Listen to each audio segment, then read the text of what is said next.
ಹನುಮಂತವಾಡಿ M school ಇದೆ. ಹೌದು sir. ಎಷ್ಟು ಜನ ಇದಾರಲ್ಲ ಮಕ್ಕಳು?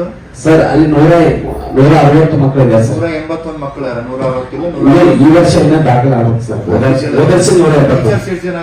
ಸರ್ 6 ಜನ ಇದ್ದಾರೆ ಸರ್. 6 ಜನ. 6 ಜನ 5 ಜನ? 6 ಜನ ಸರ್. ಯಾವ್ದು ಹೆಡ್ ಮಾಸ್ಟರ್ ಬಿಟ್ಟಿದ್ದಾರೆ 6 ಜನ ಇದ್ದಾರೆ ಸರ್. ಲೀವ್ ಮ್ಯಾಗ ಎಷ್ಟು ಜನ ಹೋಗ್ಯಾರ? ಲೀವ್ ಮೇಲೆ ಈಗ ಹೋಗ್ತಾರೆ ಸರ್. ಮೆಟರ್ನಿಟಿ ಲೀವ್ ಮೇಲೆ ಒಬ್ಬರು ಹೋಗ್ತಾರೆ. ಇಬ್ಬರು ಹೋಗ್ಯಾರ? ಇಬ್ಬರು ಅಂತ ಸರ್. ಒಬ್ಬರು ಎಷ್ಟು ಟೀಚರ್ಸ್ ಕೊಟ್ಟಿ ಬೇರೆ ಏನಾರ ವ್ಯವಸ್ಥೆ ಮಾಡ್ಬೇಕಲ್ಲ? ಅದೇ ಕೊಡ್ತೀನಿ. ಫೋನ್ ಮಾಡ್ತಾರ ಅಲ್ಲಿ ಜನ. ನೀವು ಮನೆ ಕೂಡ ಮಾತಾಡಿ ನೀವು ಅದೇ ಕೊಡ್ತೀನಿ ಕೇಳಿಸಿಲ್ಲ ಈಗ ಸರ್. ಈಗ ರ್ಯಾಷನಲೈಸೇಷನ್ ಅದ ಸರ್. ಹೆಚ್ಚುವರಿ ಪ್ರಕ್ರಿಯೆ 2 ದಿವಸ ತಡೆಯಿರಿ. 2 ದಿವಸ ಆದ್ಮೇಲೆ ನಿಮ್ಗೆಲ್ಲ ಎಲ್ಲಿ ಅಲಾಟ್ಮೆಂಟ್ ಅವಶ್ಯಕತೆ ಕೊಡ್ತೀನಿ. ಆ ಒಂದ್ ಭಾಗದಾಗ ಬಹಳಷ್ಟು ಜನರು ಗುಳೆ ಹೋಗಿ ಮಹಾರಾಷ್ಟ್ರ ಅಲ್ಲಿ ಜನ ಇದಾರೆ ಬಹಳಷ್ಟು.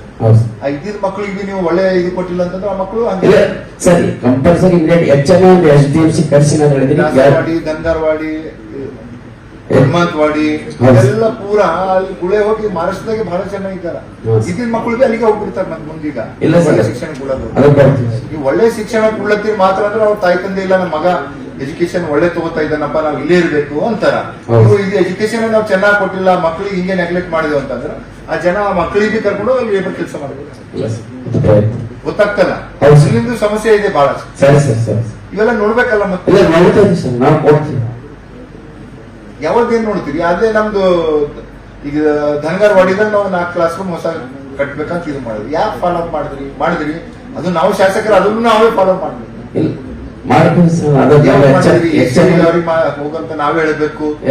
ಯಾರ್ ಕೇಸ್ ಹಾಕ್ಯಾರ ಅವ್ರಿಗೆ ನಾವೇ ಮಾತಾಡಬೇಕು. ನಿಮ್ಗೆ ಅದು ಇನ್ನ ಗೊತ್ತಿದ್ದಿಲ್ಲ. ಸ್ಟೇ ಅದ ಅಂತ ನೀವೇ ಹೇಳಿದ್ರಿ. ಸ್ಟೇ ಎಲ್ಲಿತ್ತದು? ಎಷ್ಟು ದಿವಸ ನಿಂದಿತ್ತು? ಸ್ಟೇ ಇದ್ದಿಲ್ಲ ಸರ್. ಅದು ಎಷ್ಟು ದಿವಸ ನಿಂದಿತ್ತು ಅದು ಕೆಲಸ? ಯಾಕೆ ನಿಂದಿಸ್ತೀರಿ? ಅದು ಸರ್ ಮೊದಲು ಯಾಕೆ ನಿಂತಿತ್ತು? ನಾ ಬಂದ ಮೇಲೆ DW ಅವರೇ ನೀವೇ ಮಾಡತ್ತಿರಲ್ಲ ಅದು. ಯಾಕೆ ನಿಂತಿತ್ತು?